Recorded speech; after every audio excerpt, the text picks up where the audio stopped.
Welcome back दोस्तों। मैं राजू कुशवाहा एक बार फिर से आप सभी लोगों का तहे दिल से स्वागत करता हूं। उम्मीद करता हूं आप सारे लोगों की तैयारियां बहुत ही अच्छी चल रही होंगी। जिन भाइयों ने भी तैयारी शुरू नहीं की है या करने वाले हैं तो भाई कर दीजिए, क्योंकि बहुत ही जल्द आपको पटवारी की वैकेंसी देखने को मिल सकती है। ठीक है भाई। और हाँ, आज ये जो वीडियो है वो है 10 तारीख के री एग्ज़ाम का। मतलब री एग्ज़ाम में जितने भी 20 क्वेश्चन हैं वो हम लोग इसमें सॉल्व करेंगे। ठीक है भाई। इससे पहले की वीडियो आपने नहीं देखी है तो फिर से बोलूँगा, हर वीडियो में बोलता हूँ कि वो ज़रूर देखिए, क्योंकि कंसेप्ट हैं जो वो सेम टू सेम कंसेप्ट हैं। कुछ भी चेंज अभी तक मुझे देखने को नहीं मिला है। सारी की सारी चीज़ें सेम चलती आ रही हैं, सिर्फ और सिर्फ डिजिट्स चेंज हैं, बाकी सारा कुछ सेम ही चल रहा है ना। अगर आप वो देख लेते हैं तो आपका रिवीजन होगा और चीज़ें समझने में भी आसानी होगी।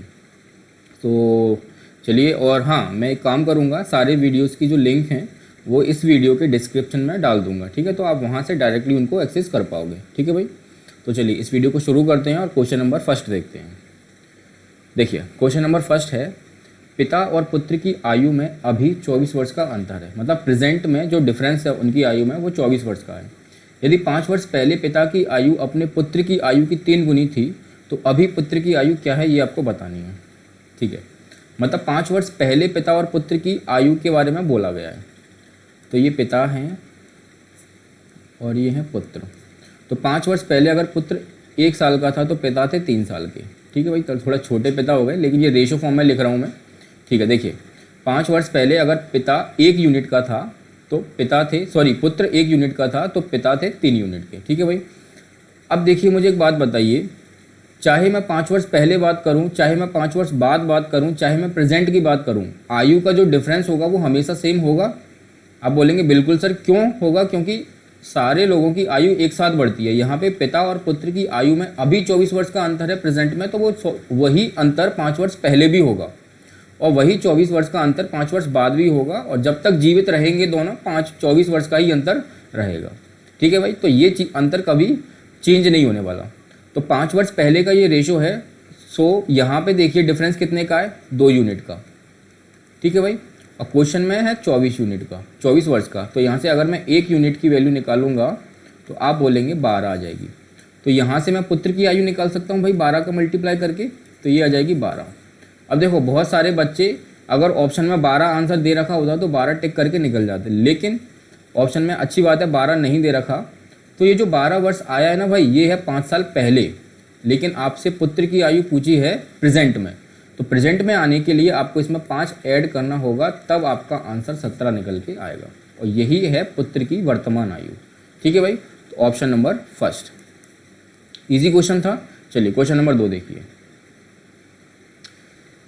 क्वेश्चन नंबर 2 भाई ठीक क्वेश्चन है, अच्छा क्वेश्चन है। देखिए 3x to the power 4 minus 12x square plus 18 is equal to 0, तो x स्क्वायर माइनस 2 का होल स्क्वायर, ये आपसे पूछा है भाई। ठीक है, देखिए आप इस इक्वेशन को देखिए ज़रा ध्यान से। इसमें आपको ये वाली जो टर्म है, क्या इसमें से कुछ कॉमन निकलता दिख रहा है? आप बोलेंगे सर बिल्कुल, आप यहाँ से 3x स्क्वायर कॉमन निकाल सकते हैं।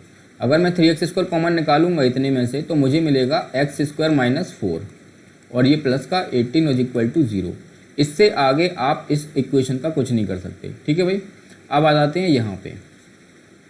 तो देखो एक्स स्क्वायर माइनस 2 का होल स्क्वायर है। आपने फॉर्मूला पढ़ा होगा a माइनस बी के होल स्क्वायर का, मैं यहाँ पे लिख देता हूँ ये फॉर्मूला। a माइनस बी का होल स्क्वायर क्या होता है, a square plus B square minus 2ab।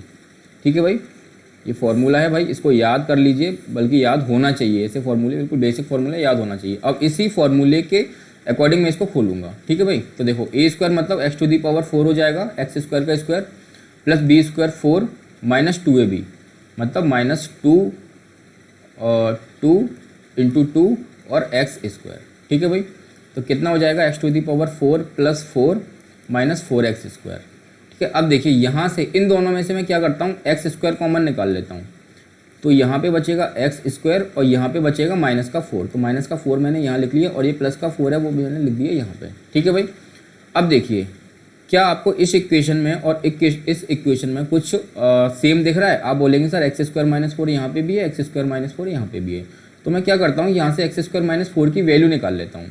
ठीक है, अगर यहाँ से मैं एक्स स्क्वायर माइनस 4 निकालूंगा तो देखो क्या निकल के आएगा, 3x square x square minus 4, और ये प्लस का 18 है, उधर जाके माइनस का 18 हो जाएगा, ठीक है। और X square minus 4 is equal to minus का 18 अपॉन 3x स्क्वायर, ठीक है। यहाँ से 3 से इसको मैं कैंसिल आउट करूँगा तो -6 आ जाएगा, तो X square minus 4 is equal to -6 upon X square, ये हो जाएगा। अब ये वाली वैल्यू मैं यहाँ पे पुट कर दूंगा भाई, इसको मैं यहाँ लिख देता हूँ। तो देखो एक्स स्क्वायर मल्टीप्लाई इस एक्स स्क्वायर माइनस 4 की जगह पे, ये जो एक्स स्क्वायर माइनस 4 है इसकी जगह पे मैं क्या लिख दूंगा, -6 upon X square, -6 upon X square, और प्लस क्या है 4 है, एक्स स्क्वायर से एक्स स्क्वायर चला जाएगा, -6 और +4 ये आ जाएगा -2, और यही आपका आंसर है भाई, ऑप्शन नंबर सेकंड, ठीक है। बहुत ईजी था। चलिए क्वेश्चन नंबर 3 देखिए।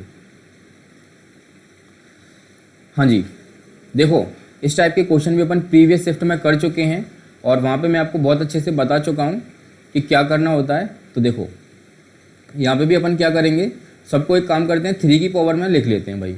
देखो 9 को मैं लिख सकता हूँ 3 का स्क्वायर, और इसकी होल पावर कितनी है 5 इंटू ये 3 टू दी पावर -4 है, और ये 27 को लिखूँगा 3 का क्यूब, और इसका होल क्यूब है, ठीक है भाई। अब देखिए ज़रा, ये हो जाएगा 3 to the power 10 into 3 to the power -4 और इंटू 3 टू दी पावर 9। अब देखिए बेस सेम है सारे, 3 पावर क्या हो जाएंगी, ऐड हो जाएंगी, तो 3 टू दी पावर 10 -4 + 9, ठीक है।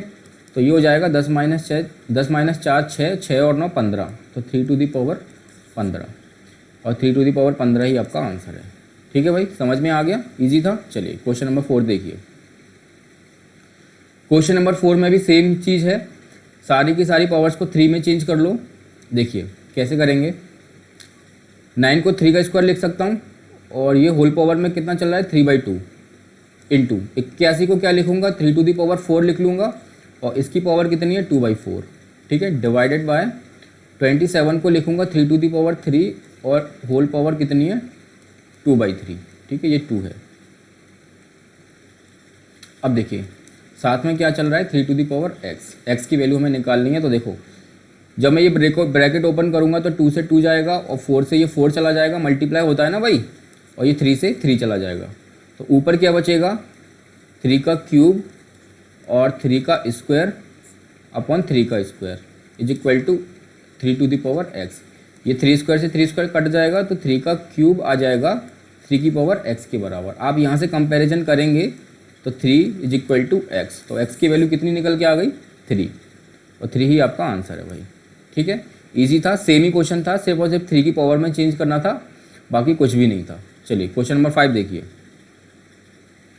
क्वेश्चन नंबर 5 है 20 सेंटीमीटर लंबाई, 15 सेंटीमीटर चौड़ाई और 10 सेंटीमीटर ऊंचाई का एक बर्तन है, और बर्तन में कितने लीटर पानी समाविष्ट करेगा। ये जो बर्तन है उसमें कितना लीटर पानी आएगा ये आपको बताना है। देखो भाई जब भी कैपेसिटी की बात आ जाती है ना, तो आपको समझ जाना है कि वॉल्यूम की बात कर रहा है वो, मतलब कितना पानी आएगा, कितनी कैपेसिटी है उस बर्तन की, तो आपको समझ जाना है कि भाई वॉल्यूम निकालना है हमें, ठीक है भाई। लेकिन वॉल्यूम निकालना है, ऑप्शन में देखा आपने लीटर में आंसर है, तो देखो भाई कैसे करेंगे, यहाँ सेंटीमीटर, तो इसको कैसे देखेंगे, चलिए देखिए। देखो बर्तन कैसा होगा, लंबाई चौड़ाई और ऊंचाई दे रखी है, वो भी अलग अलग दे रखी हैं, तो आपको समझ जाना है कि बर्तन जो होगा वो एक घनाभकार होगा, मतलब घनाभ होगा, घनाभ मतलब क्यूबॉइड होगा, ठीक है भाई। और क्यूबॉइड का जो वॉल्यूम होता है क्या होता है, लेंथ इंटू ब्रेथ और इंटू हाइट, मतलब ऊंचाई, लंबाई गुणा चौड़ाई गुणा ऊंचाई, ये वॉल्यूम का क्यूबॉइड का वॉल्यूम होता है, ठीक है भाई। अब देखिए लंबाई कितनी है 20 सेंटीमीटर, ठीक है, चौड़ाई कितनी है 15 सेंटीमीटर, और ऊंचाई है 10 सेंटीमीटर, ठीक है। तो ये जो वॉल्यूम निकल के आएगा वो आएगा सेंटीमीटर क्यूब में, ठीक है। आपने ऑप्शन देखिए लीटर देखा, इसका मतलब ये है कि हमें आंसर लीटर में चाहिए, ठीक है। तो देखो मैंने आपको बता रखा है कि 1 metre cube is equal to होता है क्या 1000 लीटर, ठीक है। ये चीज़ आपको पहले भी बता चुका हूँ, अब दोबारा से बता दिया, ठीक है भाई। अब देखिए 1 मीटर क्यूब होता है, लेकिन यहाँ पे सेंटीमीटर क्यूब है, तो पहले मैं क्या करता हूँ इस सारी चीज़ को मीटर में बदल देता हूँ, मीटर क्यूब में बदल देता हूँ। तो देखो 20 × 15 × 10 है सेंटीमीटर क्यूब, 1 सेंटीमीटर बराबर कितना होता है, 1 मीटर बराबर 100 सेंटीमीटर होता है ना, तो 1 सेंटीमीटर को मीटर में अगर मैं बदलूंगा तो मुझे 100 से डिवाइड करना होगा, लेकिन यहाँ पे सेंटीमीटर क्यूब है, मतलब 3 बार सेंटीमीटर है, तो मुझे 3 बार डिवाइड करना पड़ेगा 100 से। ठीक है भाई, तो ये आंसर जो आ गया अब आपका आ गया मीटर क्यूब में, लेकिन मुझे आंसर लीटर में चाहिए। तो अब ये जो मीटर क्यूब में आया उसको मैं लीटर में चेंज कर दूंगा। सो क्या करूँगा मैं, 20 × 15 × 10 डिवाइडेड बाय 100 × 100 × 100, और इसमें मैं मल्टीप्लाई कर दूंगा 1000 का, तो ये आ जाएगा आपका लीटर में। ठीक है भाई, अब देखिए ऊपर कितनी जीरो है, ये 1 0, ठीक है, 2 0 और 3 4 5 जीरो हो गई टोटल, 2 और 2 4 और 1 ये 5, तो नीचे बस 10 बचा मेरा। तो 2 से मैं काटूंगा 5 बार 10 को, और 5 से मैं 15 को काटूंगा 3 बार, तो आ गया आपका आंसर 3 लीटर। ठीक है भाई, ऑप्शन नंबर फर्स्ट। समझ में आ गया, कुछ नहीं था, वॉल्यूम का फॉर्मूला लगाना था और वॉल्यूम जो आंसर आया उसको सिर्फ और सिर्फ लीटर में चेंज कर देना था, बाकी कुछ भी नहीं था। चलिए क्वेश्चन नंबर 6 देखिए। क्वेश्चन नंबर 6 भी बहुत इजी है भाई। देखिए बहुत सारे बच्चे क्या करेंगे कि 2x + 1 और 3x + 4 इन दोनों ब्रैकेट का मल्टीप्लाई करेंगे, उसके बाद काटा पीटी करेंगे। ऐसा कुछ भी नहीं करना भाई। आपने अगर थोड़ा सा ध्यान से देखोगे तो देखो 3x + 4 यहाँ पे भी है और यहाँ पे भी है, तो 3x + 4 मैं कॉमन निकाल लूँगा, तो दूसरे ब्रैकेट में मेरा क्या बचेगा, एक बचेगा 2x + 1, और ये बीच में प्लस है, मैं प्लस लगाऊंगा, सॉरी प्लस, और 1 - 2x, 1 - 2x। ठीक है भाई, -2x से ये प्लस का 2x चला जाएगा, ये बचेगा 2, सो 3x + 4 और मल्टीप्लाइड बाई 2, तो ये आ जाएगा आपका, इसका मल्टीप्लाई कर दूंगा 2 का, तो 6x + 8। ठीक है भाई, ऑप्शन नंबर सेकंड। चलिए क्वेश्चन नंबर 7 देखिए। 0.5 का वर्ग क्या है भाई, 0.5 का वर्ग करना है आपको, 0.5 × 0.5 करना है, तो कितना आ जाएगा 25, डेसिमल 2 डिजिट बाद 2 डिजिट पहले आएगा तो यहाँ पे आ जाएगा, तो 0.25 आपका आंसर हो जाएगा। ठीक है, बहुत बार कर चुके हैं ऐसे क्वेश्चन। क्वेश्चन नंबर 8 देखिए। क्वेश्चन नंबर 8 भी आप खुद करेंगे, सबको प्लस करना है, और कितनी वैल्यूज़ हैं, 5 हैं, 5 का डिवाइड मार देना है। ठीक है भाई, देखिए क्वेश्चन नंबर 9 बड़ा ही अच्छा क्वेश्चन है भाई। देखिए क्वेश्चन समझिए पहले। शिक्षक ने अपनी कक्षा में प्रत्येक विद्यार्थी को पूर्णांक भुजा लंबाइयों और 15 सेंटीमीटर के परिमाप के एक आयत का चित्रांकन करने को कहा। ठीक है भाई, सभी विद्यार्थियों ने स्वयं द्वारा चित्रांकित आयत के क्षेत्रफल की गणना की। आयत के महत्तम और लघुत्तम संभावित क्षेत्रफलों के बीच क्या अंतर है, ये आपको बताना है। देखो क्वेश्चन समझिए। टीचर था, टीचर ने एक आयत बनाने को कहा, आयत मतलब रेक्टेंगल बनाने को कहा, और टीचर ने शर्त रख दी कि जो आयत की जो भुजाएं हैं वो पूर्णांक में हैं, मतलब इंटीजर हैं, डेसिमल वेसिमल में नहीं है। ठीक है, पूर्णांक हैं, और उनका जो परिमाप है, परिमाप मतलब पेरीमीटर है, वो है 50। तो आयत का परिमाप एक्चुअली होता क्या है, आप बोलेंगे 2a + b। मैंने यहाँ पे लंबाई को a और चौड़ाई को b माना है, तो ये है 50। अगर मैं इसको फर्दर सिंप्लीफाई करूँगा तो a + b आ जाएगा आपका 25। तो टीचर ने इनडायरेक्टली आपको बोला क्या है कि जो आयत है उसकी लंबाई और चौड़ाई को अगर मैं जोड़ूं तो मुझे 25 मिलना चाहिए। बस टीचर की शर्त ये है। अब आप लोग आयत बनाइए, तो सारे स्टूडेंट्स आयत बनाने लगेंगे।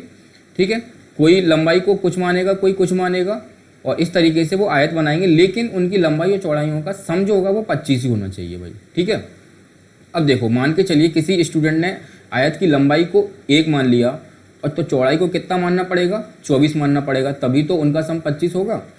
तो अब ये स्टूडेंट क्या करेगा, इसका क्षेत्रफल निकालेगा। तो क्षेत्रफल क्या होता है आयत का, आपको पता होना चाहिए। आयत का क्षेत्रफल होता है आयत का क्षेत्रफल क्या होता है, लंबाई गुणा चौड़ाई। ठीक है भाई, ये होता है। ठीक है, तो अब ये क्षेत्रफल निकालेगा तो कितना आ जाएगा, 24 आ जाएगा। ठीक है, ऐसे ही कोई और स्टूडेंट होगा, वो लंबाई को 2 मान सकता है, और चौड़ाई को फिर कितना मानना पड़ेगा, 3 मानना पड़ेगा, सॉरी 23 मानना पड़ेगा। तो यहाँ से क्षेत्रफल निकालूंगा तो कितना आ जाएगा, 23 दूनी 40। ठीक है भाई, अब देखो कोई और स्टूडेंट होगा, वो लंबाई को 3 मान सकता है, और तो चौड़ाई को कितना मानना पड़ेगा, 22 मानना पड़ेगा। तो यहाँ से भी क्षेत्रफल कितना आ जाएगा, 66 आ जाएगा भाई। अब देखिए इस तरीके से ये क्षेत्रफल अलग अलग आएंगे। तो आपको बोला है कि आयत के महत्तम और लघुत्तम, मतलब इनमें जो क्षेत्रफल आएंगे तो उनमें सबसे बड़ा और सबसे छोटा जो क्षेत्रफल होगा उनके बीच में अंतर क्या है, ये आपको बताना है भाई। ठीक है, चलिए देखिए एक कंसेप्ट मैं आपको बताऊंगा। देखो a + b 25 दे रखा है आपको, तो एक बार a इंटू बी निकालना है आपको, मतलब क्षेत्रफल मैक्सिमम निकालना है भाई, और एक बार a इंटू बी निकालना है आपको मिनिमम, यही निकालना है भाई। और फिर आपको इनके बीच का जो डिफरेंस है वो बताना है, ठीक है। अब देखिए मैं यहाँ पे एक चीज़ बोल रहा हूँ, ध्यान से सुनिएगा, उनको लिख भी दूंगा शॉर्ट फॉर्म में। जब भी मुझे दो संख्याओं का प्रोडक्ट, ध्यान से सुनिएगा भाई, जब भी मुझे दो संख्याओं का प्रोडक्ट अगर मुझे कैसा चाहिए, मैक्सिमम, अगर मुझे दो संख्याओं का प्रोडक्ट मैक्सिमम चाहिए तो उन संख्याओं का जो डिफरेंस होगा ना भाई, वो मुझे मिनिमम करना पड़ेगा। बात समझ में आई? नहीं आई होगी, मैं समझाऊंगा। पहली बात तो ये। दूसरी बात, अगर मुझे प्रोडक्ट मिनिमम चाहिए, अगर मुझे प्रोडक्ट कैसा चाहिए, मिनिमम, प्रोडक्ट मतलब इन दोनों का गुणनफल, अगर मुझे प्रोडक्ट मतलब इन दोनों का गुणनफल a इंटू बी का गुणनफल मिनिमम चाहिए तो मुझे a और b का जो डिफरेंस होगा वो मुझे मैक्सिमम करना पड़ेगा। ये बहुत ही इंपॉर्टेंट चीज़ है भाई, इस चीज़ को ध्यान से देख लीजिए और समझ लीजिए। अब देखिए मैं इसी क्वेश्चन से इस चीज़ को बताऊंगा, समझाऊंगा, ठीक है भाई। देखो a प्लस बी 25 है, ये चीज़ फिक्स है। अब मैं यहाँ पे लेंथ लंबाई लिख देता हूँ, ठीक है, b की जगह पे चौड़ाई लिख देता हूँ, और यहाँ पे मैं मल्टीप्लाई लिखूंगा, मतलब क्षेत्रफल लिखूंगा, ठीक है भाई। अब देखिए किसी ने लंबाई मतलब a की वैल्यू को 1 माना, ठीक है। अगर a की वैल्यू को 1 माना तो चौड़ाई मुझे कितनी माननी पड़ेगी, 24 माननी पड़ेगी, तो क्षेत्रफल कितना आएगा, 24 आएगा, ठीक है भाई। चलिए मैं लंबाई को 2 और चौड़ाई को अगर 23 लूँ तो क्षेत्रफल कितना आएगा, 23 दूनी 46 आएगा। लंबाई को 3 और चौड़ाई को अगर मैं 22 लूँ तो क्षेत्रफल कितना आ जाएगा, 66 आ जाएगा। लंबाई को अगर 4 लूँ और चौड़ाई को अगर मैं कितना लेना पड़ेगा, फिर मुझे चौड़ाई को लेना पड़ेगा 21, तो फिर क्षेत्रफल मेरा कितना आ जाएगा, 84 आ जाएगा। इस तरीके से ये सारी चीज़ चलती जाएंगी। और एक टाइम पे अगर मैं लंबाई को 13 ले लूँ और चौड़ाई को 12 ले लूँ तो मेरा क्षेत्रफल कितना आ जाएगा, तो 13 धाई 130 और 13 दूनी 26 आ जाएगा 156, ठीक है भाई। इस तरीके से चीज़ें चलेंगी। इनके अलावा कुछ और ले सकते हो भाई, नहीं ले सकते ना। अब देखिए भाई यहाँ पे डिफरेंस, अगर मैं यहाँ पे इस a का लंबाई और इस चौड़ाई 24 का डिफरेंस अगर मैं देखूँ तो यहाँ पे मैं डिफरेंस लिखता हूँ भाई। तो डिफरेंस कितना है, आप बोलेंगे सर 23 का, ठीक है भाई।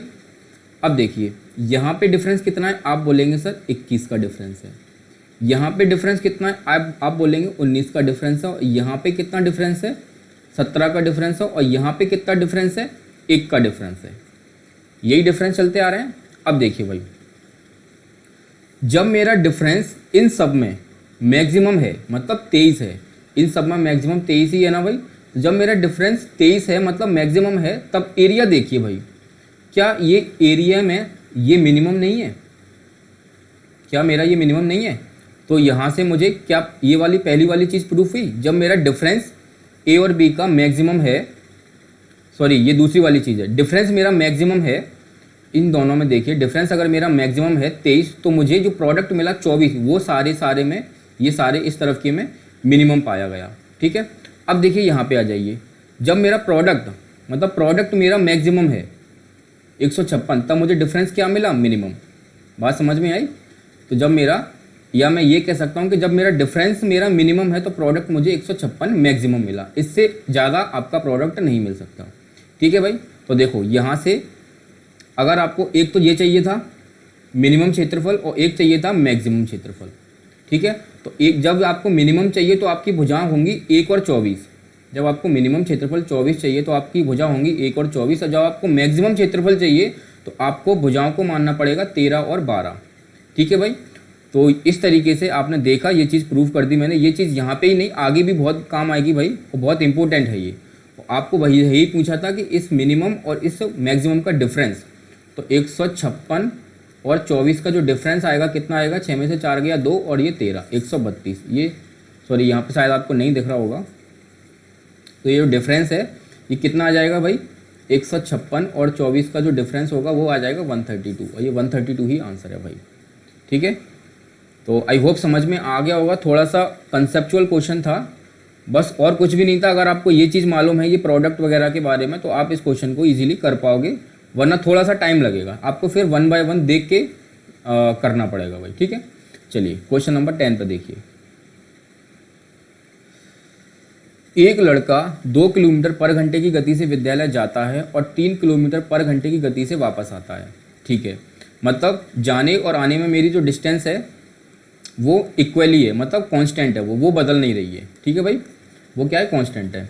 तो अगर मेरी डिस्टेंस कांस्टेंट होती है तो जो स्पीड का रेशो है, स्पीड का रेशो क्या है, जाने में कितना टाइम लग रहा है उसको, ये जाने का है और ये आने का है। तो जा कितनी स्पीड से रहा है, आप बोलेंगे 2 की स्पीड से, और आ रहा है 3 की स्पीड से। तो ये रेशो हो गया 2 और 3। अगर ये स्पीड का रेशो 2:3 है तो टाइम का रेशो कितना हो जाएगा भाई, आप बोलेंगे 3:2। टाइम का रेशो स्पीड के रेशो का उल्टा होता है, कब होता है, जब आपकी डिस्टेंस कांस्टेंट होती है, तब डिस्टेंस आपकी चेंज नहीं हो रही होती है। ठीक है, अब देखिए, यदि वह विद्यालय से जाने और वापस आने में 2 घंटे 30 मिनट लेता है तो उसके विद्यालय और घर के बीच की दूरी कितनी है। तो देखो यहाँ पे कितना टाइम ले रहा है, जाने में 3 और आने में 2, मतलब 5 यूनिट का टाइम ले रहा है। और क्वेश्चन में ले रहा है 2 घंटे 30 मिनट, मतलब 2.5 घंटे का टाइम। ठीक है, अगर मैं यहाँ से 1 यूनिट की वैल्यू निकालूंगा तो आ जाएगी 0.5 आवर्स, मतलब आधा घंटा। ठीक है, आधा घंटा उसको 1 यूनिट की वैल्यू आ गई। तो मतलब अगर मैं आने की बात करूँ तो आने में कितना टाइम लगेगा, उसको 0.5 का मल्टीप्लाई कर दूंगा, मतलब 1 घंटा। आने में उसको 1 घंटा लगा है, और आ कितने की स्पीड से रहा है, 3 की स्पीड से। देखो आ 3 की स्पीड से रहा है ना भाई, तो कितनी डिस्टेंस चली होगी उसने, 3 किलोमीटर। तो उसके घर से स्कूल की डिस्टेंस आ गई 3 किलोमीटर, यही आपका आंसर है भाई। ठीक है, डिस्टेंस का फॉर्मूला तो मालूम होगा ना, दूरी बराबर क्या होता है, चाल गुणा समय। समय आपने निकाल ही लिया 1 घंटा। ठीक है, और कितनी चाल से आ रहा था, 3 की चाल से, तो 3 आ गया ना भाई। चलिए क्वेश्चन नंबर 11 देखिए। क्वेश्चन नंबर 11 भाई बहुत ही अच्छा क्वेश्चन है, अच्छा नहीं कहूँगा मैं, लेकिन व्यापम में इस टाइप के क्वेश्चन बहुत पूछे जाते हैं। ठीक है, मैंने जो पुलिस का एग्ज़ाम दिया था उसमें भी ये ये क्वेश्चन आया था, और बहुत ईजी है, बहुत ही फ्री का नंबर दे के जाता है ऐसा क्वेश्चन। तो देखियो भाई, इस क्वेश्चन में को करने के लिए आपको क्या पूछा गया है, दिए गए चित्र को बनाने के लिए आवश्यक सीधी रेखाओं की न्यूनतम संख्या बतानी है, मतलब कितनी सीधी रेखा हो सकती है इस फिगर को ड्रॉ करने के लिए। तो बस इसमें एक चीज़ का ध्यान रखना होता है, जहाँ तक अपन सीधे जा रहे हों, जैसे कि देखो यहाँ से मैं यहाँ तक सीधा जा सकता हूँ बिल्कुल, मुझे कहीं पे भी मुड़ने की ज़रूरत नहीं है, तो ये मेरी एक रेखा काउंट होगी। ठीक है, लेकिन जैसे ही मैंने मुड़ा, जैसे ही मैंने डायरेक्शन चेंज की, तो ये मेरी दूसरी रेखा काउंट हो जाएगी। ठीक है, देखो फिर से मैं इधर गया तो मेरी डायरेक्शन चेंज हुई ना, तो ये 3 रेखा। ठीक है, अब देखो यहाँ से मैं जा रहा हूँ तो ये 4 रेखा, यहाँ से फिर जब मैं जाऊँगा तो ये 5 रेखा। ठीक है, अब देखो यहाँ से अगर मैंने स्टार्ट किया तो ये सीधा यहाँ तक पहुँच जाऊँगा मैं, तो ये हो जाएंगी 6 के बाद। अब देखिए भाई, अगर मैं यहाँ से स्टार्ट करता हूँ तो 6 के बाद ये 7 हो जाएगी, 7 के बाद ये 8 के बाद ये 9 के बाद ये यहाँ तक पूरी 10 हो गई, 10 के बाद ये 11 हो गई, 11 के बाद देखो ये छोटी, ये 12 हो गई, 12 के बाद ये 13 के बाद ये देखिए ये 14, फिर ये 15 के बाद ये 16, एक ये 17। ठीक है भाई, तो 17 टोटल हैं इसमें, 17 रेखा इसमें टोटल है। ठीक है भाई, तो 17 ही आपका आंसर है, ऑप्शन नंबर सेकंड। चलिए क्वेश्चन नंबर 12 देखिए।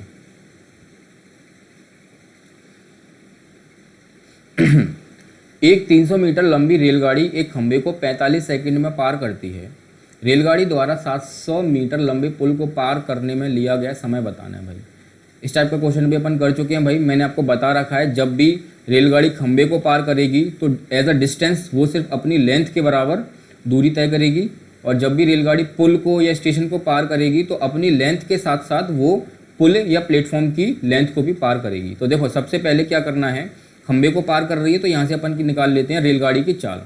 तो रेलगाड़ी की चाल बराबर क्या होता है, दूरी बटे समय। तो दूरी तो वो अपनी लेंथ 300 के बराबर ही कवर करेगी ना, 300 बटे 45, तो ये आ जाएगी इसकी चाल। लेकिन ये कब, मीटर पर सेकंड में आएगी। ठीक है भाई, तो अगर मैं इसको सॉल्व करूँगा तो कितना जाएगा, 15 दूनी 30 और 15 × 3 = 45, मतलब 20/3 मीटर पर सेकंड। ये आ गई आपकी चाल रेलगाड़ी की, इसकी स्पीड आ गई। ठीक है भाई, अब देखिए रेलगाड़ी द्वारा 700 मीटर लंबे पुल को, तो 700 मीटर लंबे पुल को पार करेगी तो 700 मीटर तो इस पुल को कवर करेगी प्लस 300 अपनी लेंथ को कवर करेगी। तब वो उसको पार कर पाएगी। ठीक है भाई, तो डिस्टेंस अपॉन स्पीड, स्पीड क्या है 20/3, तो ये आ जाएगा आपका समय। देखो भाई सॉल्व कर लीजिए, 7 और 3 मुझे हो जाएगा 1000, और ये 3 ऊपर पहुंच जाएगा, नीचे बचेगा 20, 20 से इसको काटूंगा, 20 पंजे 100 मतलब 50 तिया 150, 150 सेकंड। 150 सेकंड को अगर मैं मिनट में कन्वर्ट करूंगा भाई, तो आपको पता है 1 मिनट में कितनी सेकंड होती है 60 से डिवाइड मान लो भाई, सीधा सीधा, आपको कन्फ्यूज़न नहीं होगा। तो ये देखो 3 से 3 पंजे और 3 दूनी, तो ये आ जाएगा 2.5 मिनट। 2.5 मिनट का मतलब होता है 2 मिनट 30 सेकंड। ठीक है भाई, और 2 मिनट 30 सेकंड ही आपका आंसर है, ऑप्शन नंबर 4। चलिए क्वेश्चन नंबर 13 देखिए। 2 अंकों की संख्या व उसके अंकों के विनिमय द्वारा प्राप्त संख्या के बीच का अंतर 63 है, उसके अंकों के बीच क्या अंतर है।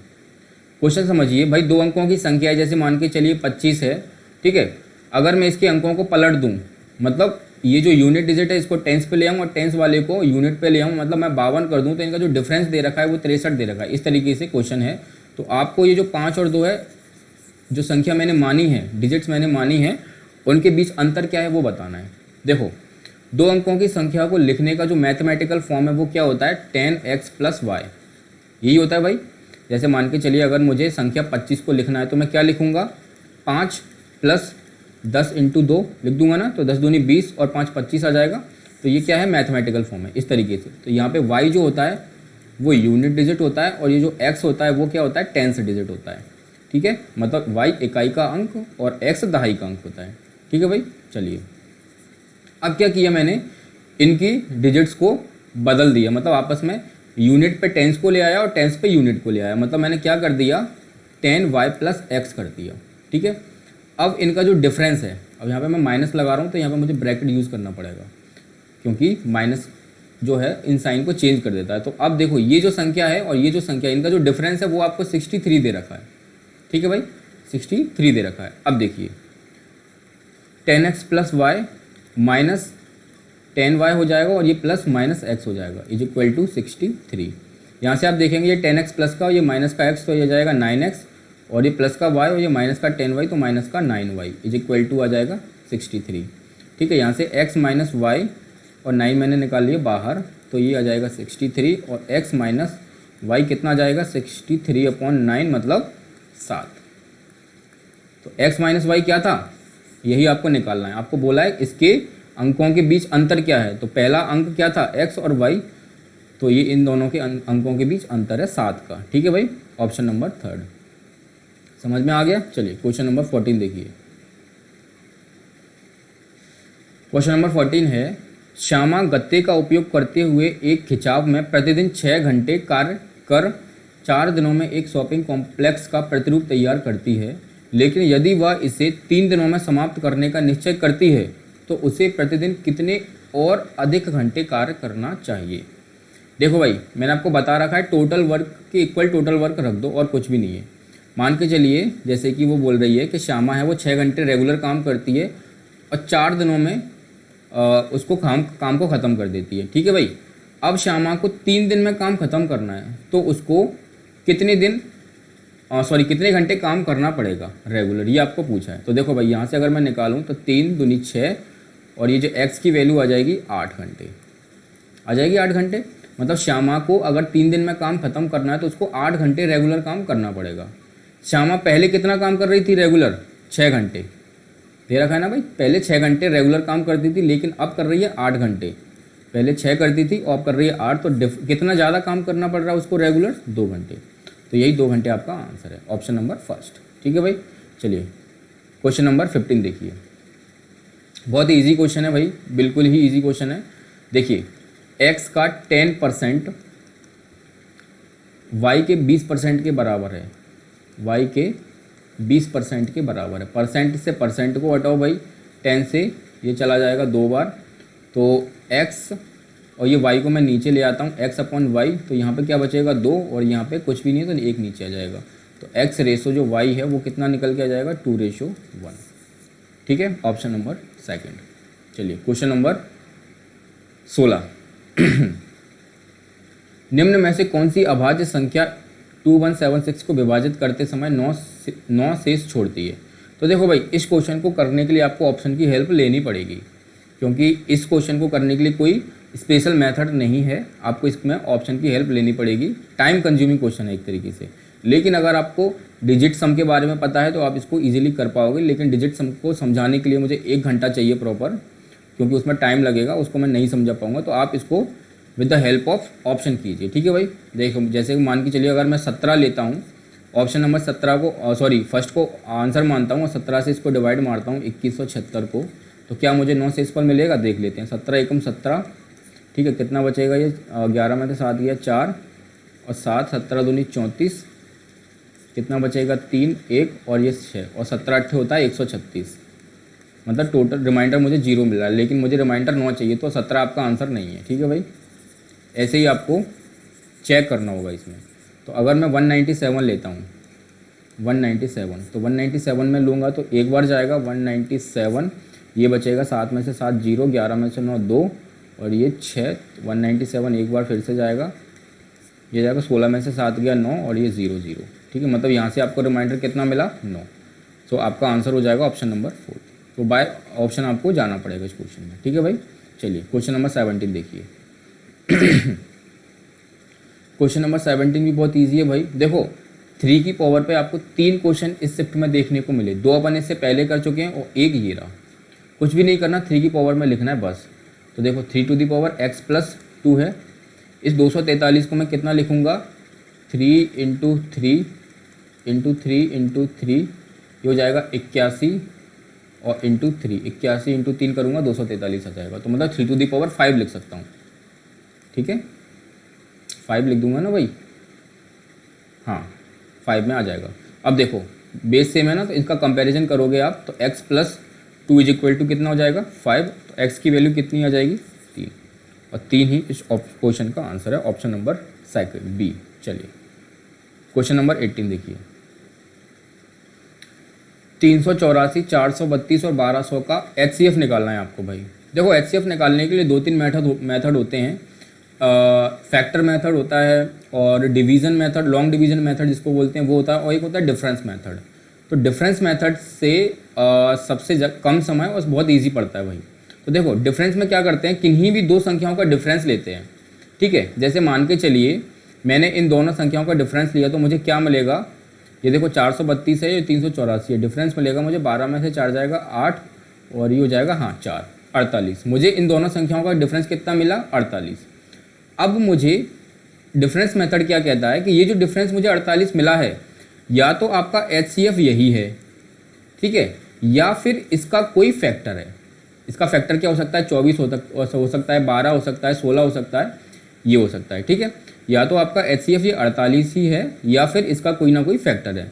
तो अगर मैं थोड़ी देर के लिए 48 को ही इसका HCF मानूँ तो मैं देख लेता हूँ क्या 48 इसको डिवाइड करेगा पूरी तरह।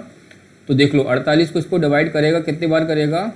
16 दूनी 32, 2 बचेगा, 16 दूनी 32, 2 नहीं बचेगा भाई 6, 16 चौक 64 और 16 की 48, 3 से कटेगा 8। तो हाँ भाई 48 इसको कम्प्लीटली डिवाइड कर रहा है, ठीक है। इसको करेगा, इसको भी देख लेते हैं, 432 है ना, तो 16 दूनी 32 और 11 बचेगा, 16 सत्ते 112, 16 की 48, 3 9 में 27। हाँ भाई, तो इसको भी कम्प्लीटली डिवाइड कर रहा है, ठीक है भाई। इसको कर रहा है 1200 को करेगा, तो हाँ 1200 को तो साफ साफ दिख रहा है, 12 से 100 बार कटेगा, 12 चौक 48 और ये 25, तो मतलब 1200 को भी भाई कर रहा है। तो आपका आंसर हो गया 48, ठीक है भाई। क्या किया मैंने? किसी भी 2 संख्याओं का आप डिफरेंस लो, फिर आपको देखना है कि वो डिफरेंस अगर तीनों संख्याओं को डिवाइड कर रहा है तो खुद ही HCF हो गया, नहीं तो फिर उसका कोई फैक्टर होगा, वो HCF होगा। फिर आपको उस फैक्टर से चेक करना है। तो आपको मैंने डिफरेंस मेथड से इसका HCF निकालना बता दिया, ठीक है भाई। आगे भी आप डिफरेंस मेथड से सबसे पहले चेक करना, बहुत ईजी होता है। चलिए क्वेश्चन नंबर 19 देखिए। क्वेश्चन नंबर 19 देखेंगे आप तो देखो 198, ये जो स्टार है ना भाई, ये इसका मतलब है मल्टीप्लाई, ठीक है, मल्टीप्लाई। ये देखिए 198 इंटू 198 प्लस 201 का स्क्वायर प्लस 2 इंटू 198 इंटू 201। आप ज़रा इसको गौर से देखेंगे ना भाई, तो आपको यहाँ पे एक फॉर्मूला दिखेगा भाई, a प्लस बी के होल स्क्वायर का। क्या होता है A square plus B square plus 2ab। ठीक है, आप देखेंगे यहाँ पे a इज इक्वल टू 198 है और b इज इक्वल टू 201 है। देखो ए स्क्वायर मैं 198 इंटू 198 को 198 का होल स्क्वायर लिख सकता हूँ ना भाई, तो ए स्क्वायर हो जाएगा, ये देखो बी स्क्वायर है और ये 2a और ये b, दिख गया ना भाई साफ साफ। बस कुछ भी नहीं करना, अब रख दीजिए भाई, ए की जगह पे 198 है, मतलब 198 प्लस 201, इसका आपको होल स्क्वायर कर देना है। तो इसको आप जोड़ोगे तो ये जाएगा 9, 9 और ये 3, इसका होल स्क्वायर करना है। तो भाई बस आपको इसका मल्टीप्लाई करने में थोड़ा टाइम लगेगा, बस वो आपको करना है, बाकी आपको इसको आप मल्टीप्लाई खुद करेंगे तो ऑप्शन नंबर 3 आपको आंसर मिल जाएगा भाई। ठीक है, चलिए क्वेश्चन नंबर 20 देखिए।